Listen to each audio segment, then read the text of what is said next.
Hi, it's Kit Alowitz. Welcome to Discipline Selling Follow-Up, Reinforcement, and an Assignment. You've just completed the Discipline Selling program, 2-day program, and now we'd like to help you try to keep it alive. A couple things I'd like you to consider just in life.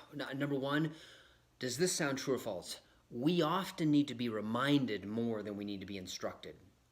I'm going to suggest to you that's true, that most times we need to be reminded of things that we already know but don't practice. Therefore, this 12-week program, a video each week, will be a chance for you to be reminded of what you know and then be recommitted or committed to follow through. And then the second thing for you to consider is we often practice far less than we know. Does that sound true or false? I'd like to suggest to you that yes, it is. We tend to get in a situation where we practice far less than we know. And so this video, this weekly assignment, is meant to help you practice more of what you know. All right, so the Discipline Selling program offers a plethora of skills. In fact, 52 skills for you to consider implementing and institutionalize as part of your salesperson repertoire. And I would like to suggest, and you remember this from the course, you and the customer both want the same thing. We both want the same thing, and that is simply this: a solution that exactly meets their needs. And the moment they get it, they're happy, content, and on their way, and they can fulfill their requirements.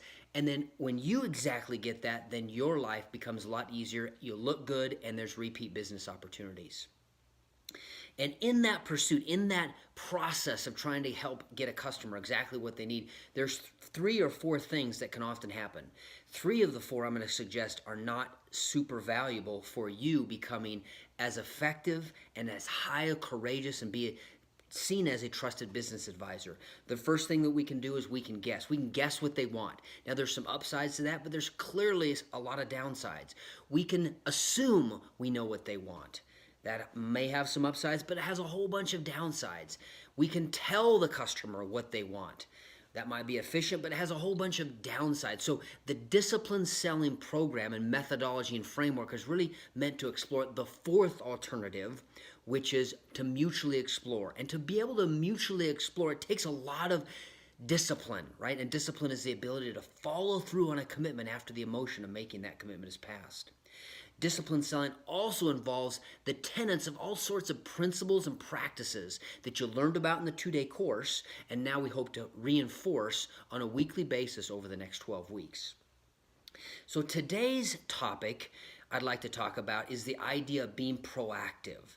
Proactive versus reactive. Proactive means that you on your own aggressively work on getting new business, closing new business without it being forced upon you. Reactive is that we tend to let it happen to us.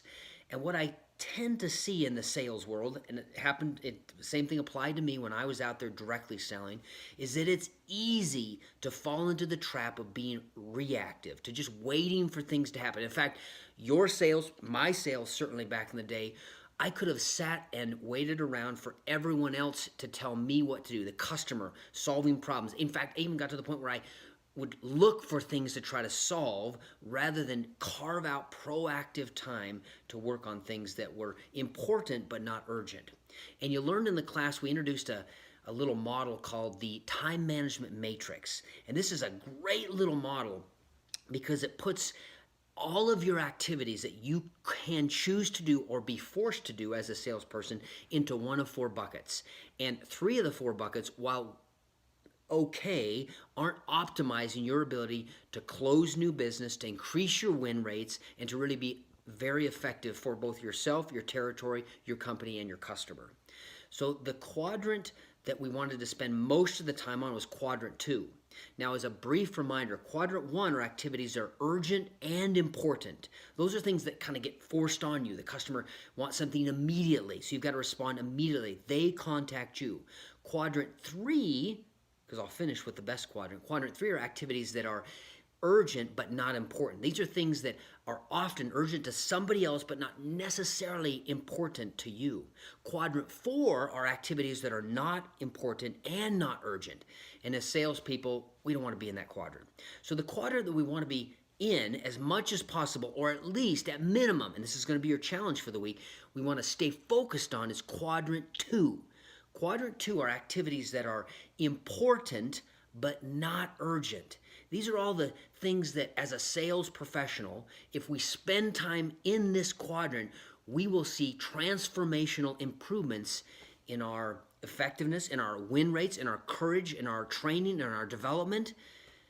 There's just nothing that can go wrong in terms of the Quadrant 2 activity. The challenge is, because it's not important, not urgent, but it's important, it always, in the back of our mind, can fall victim to not being completed. It can be put off, neglected, not done, or procrastinated because it's not urgent. It's not right in front of us.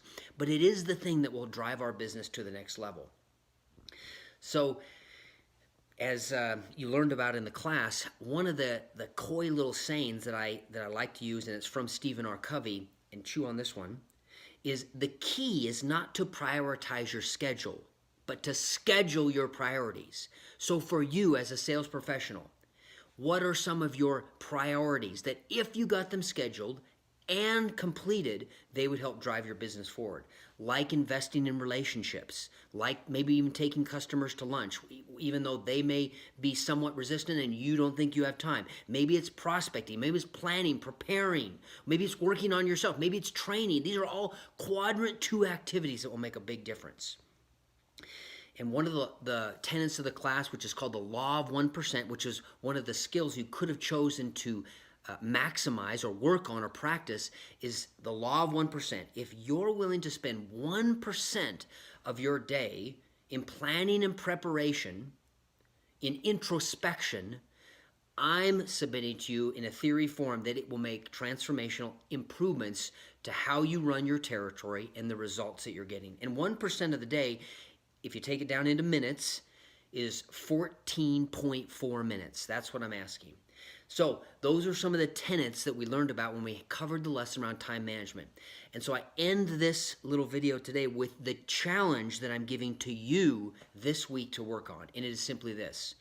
I challenge you to carve out 25% of your week next week for Quadrant 2 activities that you plan ahead of time that are important but are not urgent. And then I'd love for you to share it with your learning partner, your colleague, and I'm theorizing that your week will go better. You'll get more activity completed that will improve your chances of getting new deals, displacing current competition, increasing your win rates. And in the final analysis, disciplined selling is all about having higher courage and more discipline to increase win rates. I'm your host, Kid Alice. We'll see you on the next video.